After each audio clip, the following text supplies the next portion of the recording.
The first verse that I have is Matthew 18:20. Some of you may even remember it by heart. It is this verse that says, "For where two or three are gathered together in my name, there am I in the midst of them."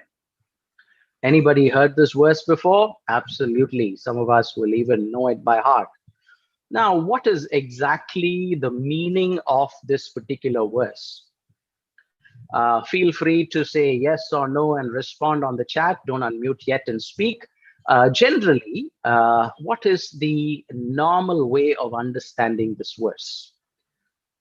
The normal way of understanding this verse is that if there are two or three persons that are gathered in a meeting such as this, especially a prayer meeting, okay, uh, it is a sure shot fact that God is definitely in their midst honoring their assembly. Isn't that so? But the actual meaning of this verse is very, very far away from that. So I'd like to call this verse as the prayer warrior special. So I'm glad that Paul Raj Uncle didn't start with his verse this evening. He's a person who teaches the Bible as well and understands it very deeply. I'm sure he knows what this is. The prayer warrior special usually is this particular verse. So when you randomly and very quickly, without giving any forewarning, call somebody and ask them to pray, this is how they will start. Lord, we know where two or three are gathered in your name, your presence is there. I don't know if they're just buying time to collect their thoughts and whether this is just a filler, for their mind to get warmed up so that they can go into the deeper, clearer points. But this is usually the case. It's in some ways very weird because we haven't really thought about this verse, isn't it? Because this verse says, "For where two or three are gathered together in my name." Obvious question is, what if there's only one person,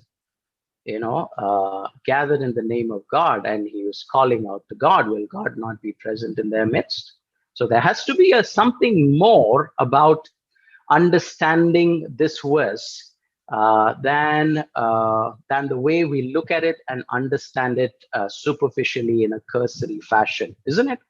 So this is actually a reference to another Old Testament verse, and that verse occurs in Deuteronomy chapter 17, verse 6. And what is that?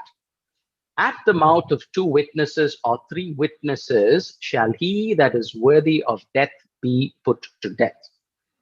Now, am I a big Bible scholar to have kind of unearthed this and, did a dotted line connection to this verse? No.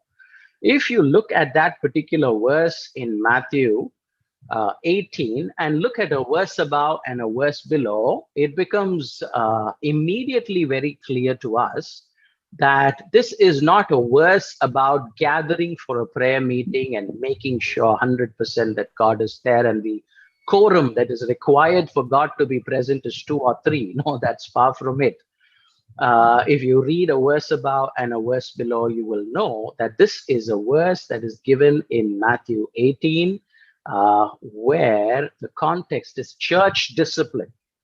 When somebody does a misdeed in church and he is brought to the church elders because they wouldn't go to courts of law like we do today, and if two or three church leaders are gathered together, and if there are two or three witnesses that speak for or against that particular person being implicated of a particular crime or a misdeed, then on the testimony of those witnesses and on the wisdom and jurisprudence of the two or three leaders, that person, the verdict that the church elders pronounce on that person is valid because God is there in that decision.